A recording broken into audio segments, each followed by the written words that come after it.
What's going on, everybody? Chargers Now is presented by Prize Picks. I'm your host, Will Ortner, and today we're going to talk about the 10 best additions that the Los Angeles Chargers had over NFL free agency, because I'm telling you right now, the NFL really let the Chargers get away with some highway robbery. There are some real stars on this Los Angeles Chargers team, and this team got better in the offseason. Now, we're not going to count any of the re-signings, so a guy like a Khalil Mack, he will not be a part of this because he was part of the Chargers team last year.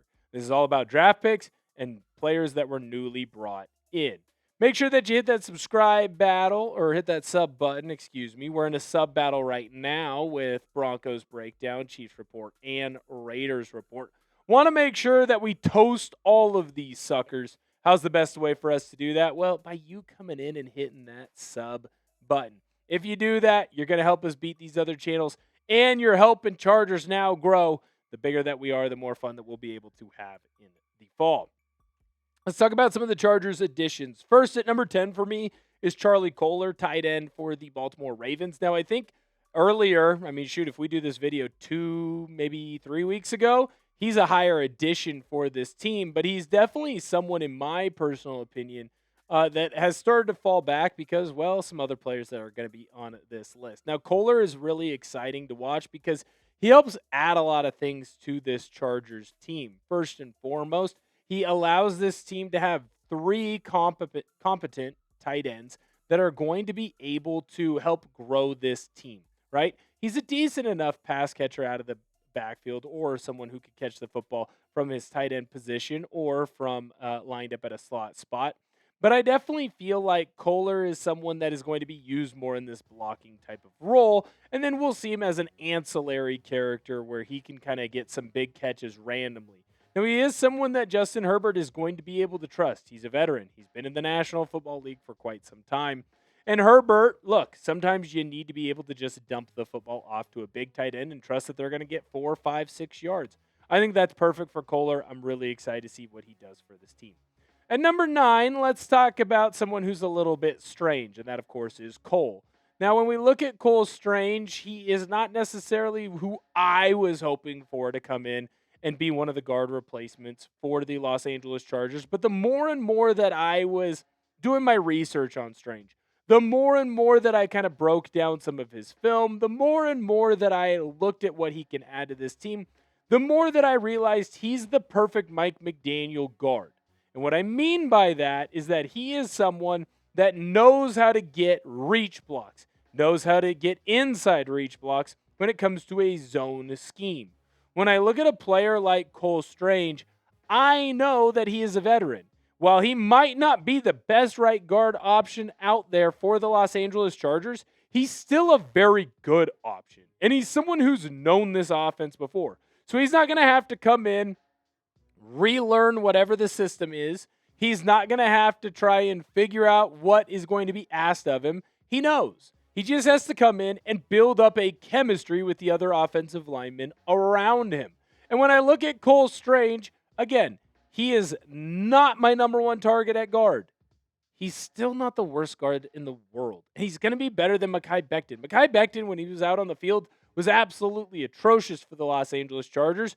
And that's when he was on the field. I might make the argument that the interior of the offensive line got better when he was off the field. Now, when I look at the O-line for the Chargers, I think that this group got better. How much better? Well, I'm not going to say that they are the best offensive line in the National Football League, but there's certainly an offensive line that is in a much better position than what they would have been previously. I've got so many more players that we have to talk about here in just a moment. But first, I got to let you know that today's show is made possible by Prize Picks. Prize Picks is America's number 1 sports picks app. It's the best place to win cash while watching sports. With playoff basketball finally here, there's no better time to cash in than with our friends at Prize Picks. And I'll tell you this, the app, it's really easy to use. To qualify for a Prize Picks lineup, pick 2 to 6 players and select more or less on stat projections, including points, rebounds, assists, three-pointers, hits, home runs, strikeouts, and several others across all sports. With the new social feeds feature, you can share Prize Picks with your friends and copy lineups with a single click. That, of course, includes me and producer Searle. You follow us on Prize Picks and get the picks before they even get posted on the show. I have a lineup for the football action going on later on this year. Justin Herbert, more on his pass yards. Quentin Johnston, more on his receiving touchdowns. Rashid Shaheed, more on his receiving yards. New user offer. Download the PrizePicks app today and use code HMA when you play your first $5 lineup to receive $50 in lineups. That's code HMA when you play your first $5 lineup to get an extra $50 in lineups with PrizePicks. Clickable link to download the app is in the comments and description. Let's talk about another great offensive line addition for this Chargers team. Tyler Biadasz, man. I'm really excited for what he can do, and part of the reason that he's only at 8 is simply because there's a couple of young bucks that I really like on the offensive line that are going to be able to help this team, not just in the next year or two, but for the future, where Biadasz is more of someone who helps the Chargers in the here and now.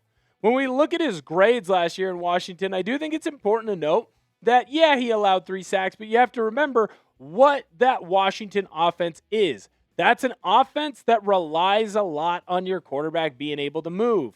And when your quarterback's being able to move, well, they typically hold on to the football longer. When they typically hold on to the football longer, that usually leads to more sacks and more QB hits. When I look at Biadasz, he's putting himself in the perfect spot with this team. He's a center. Now, do we get the best center in the National Football League? No, certainly not. But the Chargers got an above-average center that's going to be a veteran presence for this team, and he's going to be able to allow Jake Slaughter to take his time before he ends up becoming that starting center for this Chargers roster. I love the addition here. You get someone that is a veteran at your 2 tackles and at your center. Those are the most important spots. We all know how horrific Bradley Bozeman was last year, and now the Los Angeles Chargers don't have to worry about that at center. Brenen Thompson is my 7th best addition for this Los Angeles Chargers team because I think he's a fantastic wide receiver that is going to really flourish in the Mike McDaniel system.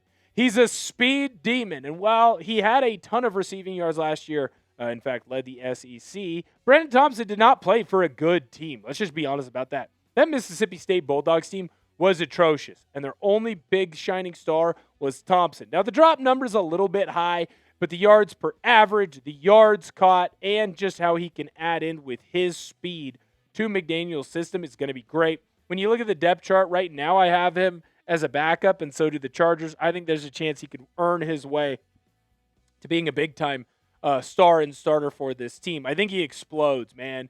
We've seen what happens with Mike McDaniel when he gets those smaller, quicker wide receivers in his offense. Tyreek Hill and Jalen Waddle are the big ones that stick out to me. Man, there's a lot of really cool big things that those types of players can do, and that's Brenen Thompson. That's also not factoring in the fact that Thompson is, well, going to be someone that can add in on the special teams unit as a return man. Speaking of special teams units and a potential return man as well, Keaton Mitchell, man, I really, really like this kid. I think he's going to be a big-time player for this team, and I think that he is going to be a star for the Chargers. When we look at his stat line in 25, the numbers are not going to jump off the page to you. Look, 341 yards, that's cool, not great. Less than 60 carries, see a flash in the pan. What stands out to me is his long, 55-yard long, and his average is 5.8. This is a kid where if he hits the hole, he is gone. No one's going to be able to keep up with him. He's a walking big play, and we know how excited McDaniel was for him because he literally put up frickin' wanted posters for this kid. If Mitchell is able to stay healthy for the entire year, he's going to be a great change of pace back for the Los Angeles Chargers, and I think you're going to see him absolutely explode with this team. Who was the Chargers' biggest addition this offseason? Who was someone that wasn't on the roster in the 2025 NFL season that Los Angeles went out and grabbed that you are most excited to see in a Chargers uniform? Let's talk about Dalvin Tomlinson next, interior defensive lineman. Now, I might have him a little bit high, but I'm okay with that because I am very excited about what Tomlinson could do. I understand he's a little bit of an older cat. His stat line has started to kind of go down a little bit. But we've also seen in this style of defense, interior defensive linemen have some of the best years of their career. Now, we haven't seen defensive coordinator Chris O'Leary run a defense yet, but what I have seen with him is in this type of a defense, these types of teams and these types of defenses get the most out of those interior defensive linemen. They find a way to have growth. Look at Mike McDonald. He is someone who grabbed a Leonard Williams in Seattle, and he grabbed a Jaron Reed in Seattle, and they had some of the better years of their careers. Now, O'Leary is not McDonald, but it's a similar style of defense. Tomlinson could easily come in and really jump up here. In my personal opinion, I look at Dalvin Tomlinson, and I think that he is a great addition for the here, right now for the Los Angeles Chargers. He's not going to be great for the long run, but he's great for right now. Let's talk about Jake Slaughter, the offensive lineman. Now, I have him much higher than the other offensive lineman counterparts here, and this is a simple reason for it. Slaughter is going to help this team for a really long freaking time, man. He is a major part of what this offense is going to be. He's a really strong player out of the SEC. Now, obviously, he's going to be someone that has to improve on some of his penalty issues. He's going to have to learn to move his feet a little bit better. At the Senior Bowl, we saw him struggle a little bit in some of the one-on-ones, although it's also important to kind of note that, hey, sometimes in the Senior Bowl, guys just have a bad week or they just have bad reps, and one-on-one is set up for the defense anyways, and that's a former offensive lineman telling you that. He's obviously going to help this team be better at guard right now, but more importantly, he is going to help this team be better in the future because eventually he's going to take over at that center position from Tyler Biadasz. So the Chargers have someone that helps them right now while also helping them in the future. This is my biggest and probably most egregious slotting of a player, and it's Alec Ingold, and I understand why some people are going to say, dude, how can you have a fullback as the number 3 big addition for this team? Just look at his stat line. It's not great. Wrong. You guys don't understand what Mike McDaniel is. Mike McDaniel is an offensive coordinator that is going to try and use players in different formations, in different alignments to create matchup problems. And when you look at a guy like Ingold, McDaniel said, I have to have him. And he went to general manager Joe Ortiz and he said, I don't know how, but you signed this man in free agency. We know how important the fullback is to a Shanahan style of offense, and no one does a better job of that than one Mike McDaniel. He's seen a lot of success with his fullbacks in every stage and facet of the game. Ingold allows the Chargers to run the perfect Mike McDaniel offense. And if you're going to be a team that runs a McDaniel offense, damn, it better be perfect. And I really do think that Ingold is going to help this offense hum. So he might be a bigger deal than most people give him credit for. And number 2, I have David Njoku. The fact that you go out and you make a big-time signing in the NFL offseason and you're able to get a player like Njoku after the NFL draft, well, that's just massive. Now, obviously, over the last 4 years, we've seen a slight regression in his stat line. More injuries are starting to pop up for Njoku. But again, he is another player that, one, I think he's going to drink from the fountain of youth in Los Angeles. Everyone goes to Los Angeles when they're about to retire, or at least they go to California when they're about to retire. And then it starts getting warm and they start doing better and better, and they kind of find themselves rejuvenated. When I look at Njoku, he allows this team to do so many different things. One, it's now super easy to go 12 and 13 personnel with him out on the field. 2, he's a great red zone target for quarterback Justin Herbert. You have someone that's going to be able to bring along Gadsden in that tight end room and allow him to grow into being a star. He can go to his veteran leader there in Njoku and kind of learn what's going to be asked of him. So I've just ran through 3 ideas, and that's just me off the top of my head, of how important Njoku is going to be to this team. I'm going to get to the very last player that I think is the most important and the biggest addition for the Chargers, but I do need to ask you, what was the biggest loss for the Chargers this offseason? What player that left had you going, ooh, that's really going to hurt? Was it Odafe Oweh? Was it Zion Johnson? Was it somebody else? Let me know your personal opinion down below in the comment section. What was the biggest loss this offseason? My number 1 addition for the Chargers is Akheem Mesidor, and it's simple. You had to get someone to replace Odafe Oweh, and I think it's Akheem Mesidor, man.